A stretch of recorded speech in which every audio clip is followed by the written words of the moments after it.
ఈ ఏడాది ఏప్రిల్ నెల సినీ ప్రేక్షకులను తీవ్రంగా నిరాశపరిచింది. వచ్చిన ఒక్క సినిమా కూడా ప్రేక్షకుల అంచనాలను అందుకోవడం కాదు కదా, వారిని సరిగ్గా ఎంటర్టైన్ కూడా చేయలేకపోయాయి. వరుస సినిమాలతో ఏప్రిల్ నెలలో బాక్సాఫీస్ దగ్గర ఫుల్ రష్ అయితే ఉంది, కానీ థియేటర్ల దగ్గర మాత్రం ఈగలు తోలుకునే పరిస్థితులు కనిపించాయి. వరుస రిలీజ్లు జరిగినప్పటికీ డిస్ట్రిబ్యూటర్స్, ప్రొడ్యూసర్స్కి ఈ నెల ఒక పీడకలలా మారింది. ఆఖరికి కలలో కూడా ఇలాంటి నెల అనేది రాకూడదని కోరుకుంటున్నారు.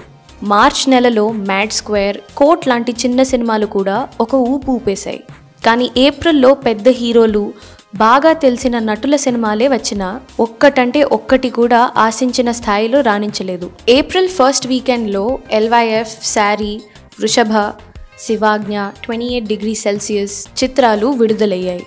రామ్ గోపాల్ వర్మ నిర్మించిన శారీ విడుదలకు ముందు కాస్తంత హడావిడి జరిగింది. కానీ థియేటర్లలో ఈ సినిమా వచ్చిన తర్వాత మాట్లాడుకున్న వారే కరువయ్యారు.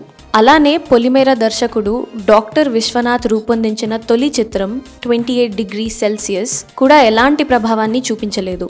ఇక సెకండ్ వీకెండ్లో వచ్చిన సిద్ధు జొన్నలగడ్డ జాక్ ఫస్ట్ షోకే డౌన్ అయ్యింది. తమిళంలో రికార్డులు కొట్టిన గుడ్ బ్యాడ్ అగ్లీ టాలీవుడ్లో ఫ్లాప్ టాక్ మూటగట్టుకుంది. యాంకర్ ప్రదీప్ అక్కడ అమ్మాయి ఇక్కడ అబ్బాయి కాస్తంత హైప్తోనే వచ్చిన జనం నుండి జీరో రెస్పాన్స్. ప్రేమకు జై, చెరసాల, కౌసల్య తనయ రాఘవ, నాన్న మళ్ళీ రావా వంటి సినిమాలు బొక్కబోర్ల పడ్డాయి. నందమూరి కళ్యాణ్ రామ్ ఈసారి హిట్ అని గట్టిగా చెప్పుకున్న అర్జున్ సన్ ఆఫ్ వైజయంతి కూడా డిసప్పాయింట్ చేసింది.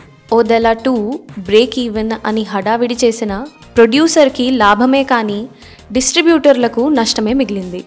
మధురం, డియర్ ఉమా, జగమెరిగిన సత్యం వంటి చిత్రాలు అడ్రస్ లేకుండా పోయాయి. ఏప్రిల్ చివరి వారంలో ఏకంగా 11 సినిమాలు విడుదలయ్యాయి. అందులో సారంగపాణి జాతకంకి టాక్ బాగానే ఉన్నా కలెక్షన్స్ ఆ టాక్ని రిఫ్లెక్ట్ చేయడం లేదు. Suryapet junction, hello baby, Shiva Shambho, సర్వం సిద్ధం ఇలా వచ్చి అలా వెళ్ళిపోయాయి. మలయాళ డబ్బింగ్ మూవీ జిమ్ఖానా మాత్రమే యూత్ సపోర్ట్తో డీసెంట్ కలెక్షన్స్ రాబట్టుతుంది. కానీ బీసీ సెంటర్స్లో ఆ జోష్ మిస్ అయింది.